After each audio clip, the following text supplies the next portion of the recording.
71-এর মুক্তিযুদ্ধে যারা অংশগ্রহণ করেছেন তাদের পূর্বের ভাতাটা বহাল রাখা হয়েছে। খেতাবপ্রাপ্ত মুক্তিযোদ্ধাদের ভাতা কিছুটা বৃদ্ধি করা হয়েছে।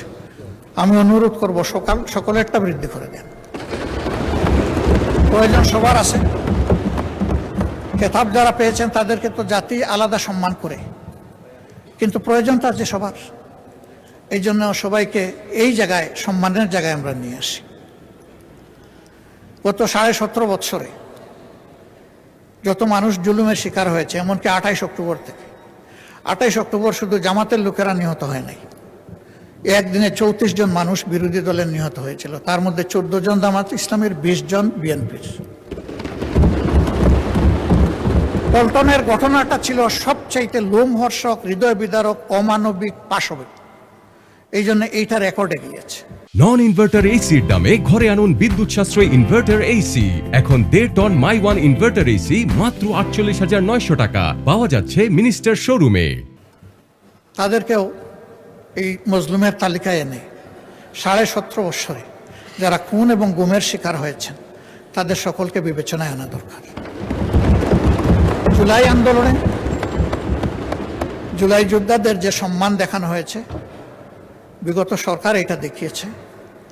আমি অনুরোধ করব এটাকে আরো আপফোল্ড করার জন্য। এই সরকার যেন আরো নতুন কিছু ভালো যোগ করে দেন, তাহলে এই দেশের মায়েদের গর্মে বেশি বেশি করে বীর জন্ম নেবে ইনশাআল্লাহ। যখন বীর মাতারা দেখবেন তাদের সন্তানদেরকে সম্মান করা হচ্ছে, তখন এই দেশ বীরের দেশে পরিণত হবে। এর সর্বশেষ ভিকটিম হচ্ছে শরীফ ওসমান হাদি। আল্লাহর দরবারে তারও শাহাদত কামনা করছে।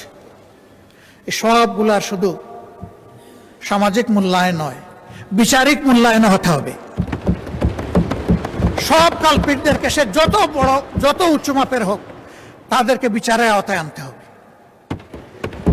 কিন্তু সরকারের এই 4 মাসে একটা গণতান্ত্রিক সরকার প্রতিষ্ঠিত হওয়ার পর বিচারের যে গতি এই সমস্ত ক্ষতিগ্রস্ত ব্যক্তি এবং পরিবার আশা করেছিল, সেটা আমরা দেখতে পাচ্ছি না।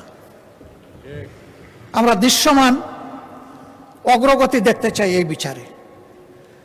এবং আমি বিশ্বাস করি আমাদের নেতৃবৃন্দ নিহত হয়েছেন বেশি, কিন্তু জনশক্তি, কর্মী তো নিহত হয়েছে বিএনপিরই বেশি। দল হিসাবে আপনাদের একটা দায়িত্ব আছে নিজ সহকর্মীদের উপর ইনসাফ করার।